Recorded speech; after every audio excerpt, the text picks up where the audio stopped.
Hey there, welcome to Procon Grey. This is a quick update to my earlier video which was on the TV buying guide part 2. A fun fact, the TV buying guide part 2 video of mine was actually 53 times more popular than my TV buying guide part 1. Anyway, go figure. So let's see how this one does. So in that video, I spoke about 3 TVs that I plan to buy, and I ended by telling you which one I actually bought. This one. It's been 3 months since, and we've been using the TV almost every day, right? So I thought it's a good time to share my opinion with my many tens of viewers. Anyway, so the Samsung Frame 65, it's, as the name suggests, a 65-inch TV. And yes, I love it. Now, it's not perfect. It does have certain flaws. So let me maybe talk to you about some of those flaws. I think the first would be...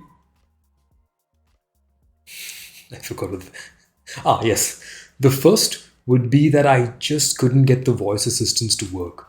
I tried Alexa, I tried Google Assistant, I tried Bixby. Nothing worked.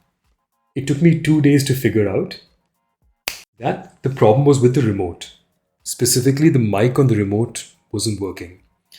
Called up Samsung, and within a couple of days, they sent a replacement, so that was sorted.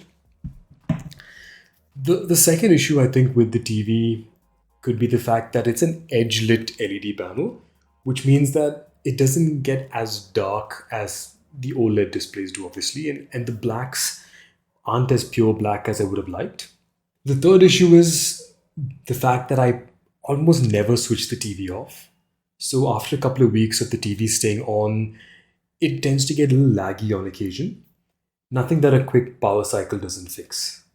So really no major deal breakers. But I want to just get that out of the way first before I talk about why I really love this TV. To start with, it's definitely the looks. It's easier to see this in daylight, but even now you can tell it looks like a painting. And there are 3 features that really lend itself to giving that illusion. One is the zero gap wall mount. So I'll show some more video of this in B-roll, but the wall mount makes the TV goes completely flush against the wall once it's mounted. Add to that, you've got these customizable plastic bezels that attach magnetically to the TV. They come in different colors. We took the brown because it goes better with the brown deco in the room.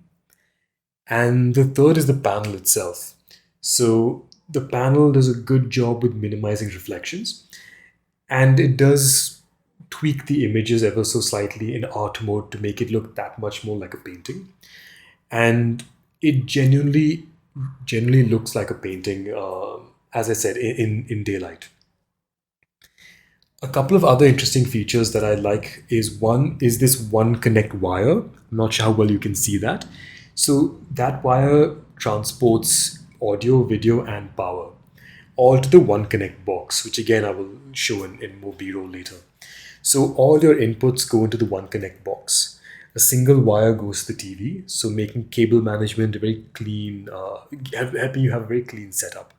So that's something that I really like about the TV. So looks aside, I mean, looks are fantastic, but looks aside, how's the picture? As I said, the blacks don't go as deep black as I would like, but on the bright side, and no pun intended, it does get very bright.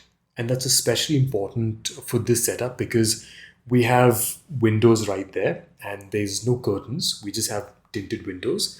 So during the day, it gets a little bright. And because the TV can get so bright, we can still watch TV without having any interruption at all and having a really good viewing experience. Yes, the blacks might not be as black as your OLED TVs, but it gets way brighter than any of the OLED TVs. And especially if you have a bright setup in a bright room like we do, you need a bright TV like this. So I'm pretty happy with the picture quality. The sound is all right, but let's be honest. If you're going to spend so much money on a nice TV like this, spend a little bit extra and go for a good soundbar setup or a home theater setup. It just makes the experience that much better. The last thing I probably would say is the remote is pretty fancy. It's rechargeable and it's got a solar panel on back, which allegedly recharges even with indoor lighting. So I'm glad I don't have to change batteries on a remote again. So would I recommend this TV? Yes, absolutely. Sure, you're paying a premium for the extra bells and whistles, for the art mode and the customizable bezels and the zero gap wall mount and like your. It's overall slightly more you're paying for it, but I think it's worth it because it's the only TV that looks so good even when you're not using it. And to me, that was an important part that it fits in with the deco, and I've been extremely happy with it. So with that, it's been Procon Gray signing off. I will see you in the next one. Cheers.